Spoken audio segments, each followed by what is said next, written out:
Bismillahirrahmanirrahim. Asmaul isharat deydi. Asmaul isharat deganimiz ishara есімдері.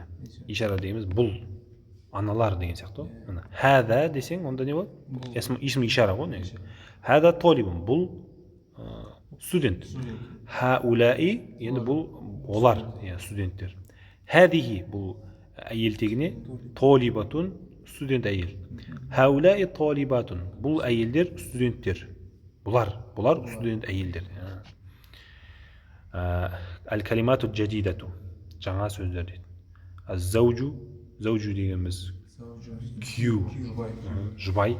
Азважун жұбайлар. Әл-мар'ату мар'ату дегеніміз әйел. Нисаун әйелдер. Әл-мар'ату бидуни алифлам имратун. Яғни алифламсыз ол имратун болады негізінде. Қарибун дегеніміз жақын. Қарибун дегеніміз жақын деген мағына білдіреді. Хаулаи ихвати ва улаика астиқаи. Бұлар менің бауырларым, ихвати, ва улаика астиқаи. Аналар менің достарым. Хаулаи дегеніміз жақындағын айтасың. Бұлар деп, улаика деп аналар, алыстағын айтасың. Екеуі бір мағына береді, бірақ анау жақын, анау алыс деген мағына білдіреді. Мән улаика риджалу тивал. Кім анау ұзын ер адамдар? Хум атиббау мин Америка. Олар дәрігерлер дейді Америкадан. Мән улаика ниса. Кім ана әйелдер? Хунна уммахату талибат. Олар аналар дейді. Кімнің аналары? Талибат, яғни студенттердің аналар. Абау туллаб, ал студенттердің әкелері айндал мудир, директорде. Айнда деген де уже. Жалғау жаңа. Аулаика нисау халатука я Мариям. Дегеніміз не? Сұрақ. Аулаика ана әйелдер сенің апаларың ба дейді. Халатука дегеніміз анаңның несі ма жаңағыдай? Апалар ма? Ей Мариям дейді. Лә, жоқ. Хунна аммати. Олар менің әке жағымнан апаларым дейді. Аммати. Хаулаи атиббау. Бұлар дәрігерлер. Ва улаика ал аналар кімдер? Мухандисун. Мухандисун дегеніміз инженерлер. Хаулаи риджалу фуқарау. Бұл еркектер кедейлер. Ва улаика агния. Аналар байлар. Улаика туллабу диафун. Ана студенттер диафун. Жоқ. Даиф. Әлсіз. Дойфун болса ол. Қонақ болады. Диафун дейміз әлсіз. Мән улаика риджал. Кім ана еркектер? Хум вузарау. Олар уәзірлер, министрлер. Келесі, тәмәрин, жаттығу. Хауил мубтада фи кулли минал джумалил ати иля джам ма тағйири ма елзам. Бастауышты көпше түрге айналдыр дейді. Мысалға, мисал, дәлика раджулу мударрисун. Анау еркек мұғалім. Улаика риджалу мударрисун.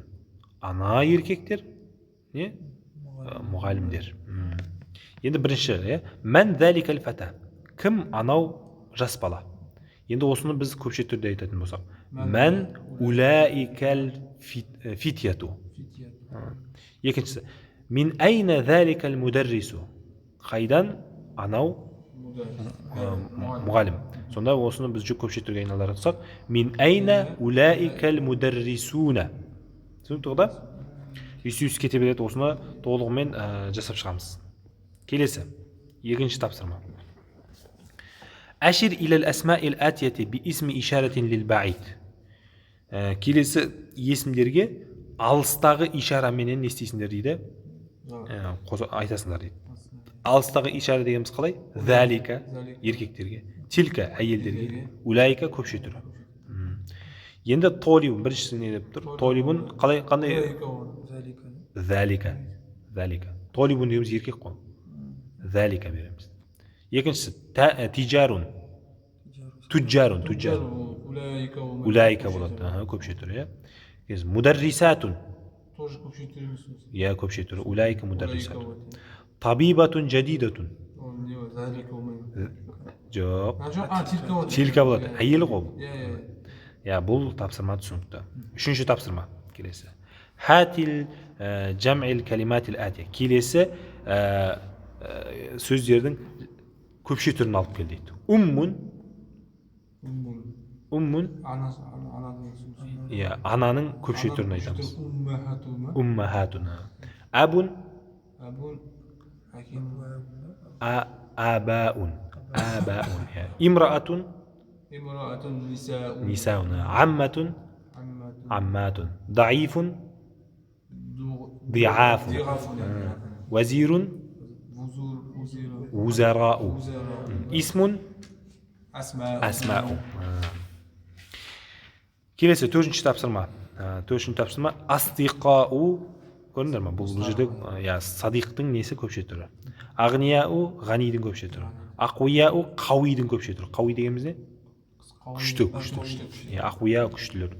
Атиббау жоқ, дәрігерлер. Фуқарау кедейлер. Зумалау кластастар. Узарау министрлер. Уламау ғалымдар дейді.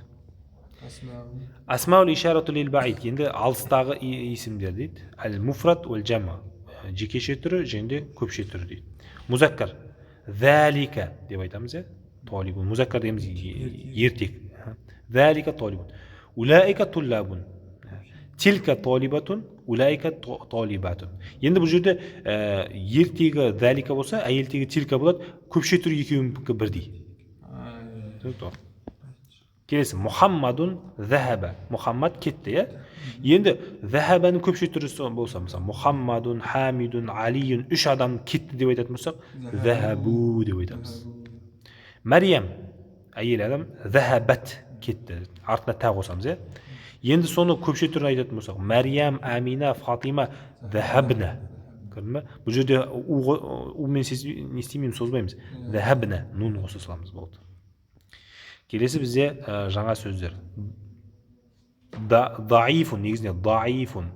Менде қате жазған екен, алиф жоқ негізінде. Мына алиф жоқ. Даифун, әлсіз. Уммун, ана. Көпше түрі уммахатун. Абун, әке. Көпше түрі абаун. Енді даифунның көпше түрі диафун. Даифатун ол әйелге айтамыз. Даифатун. Та қоса саламыз аяқ жағына. Қауиюн, күшті. Оның көпше түрі ақуяу. Алимун, білгір. Оның көпше түрі уламау. Болды, осымен бізде 13-ші дәріс бітеді.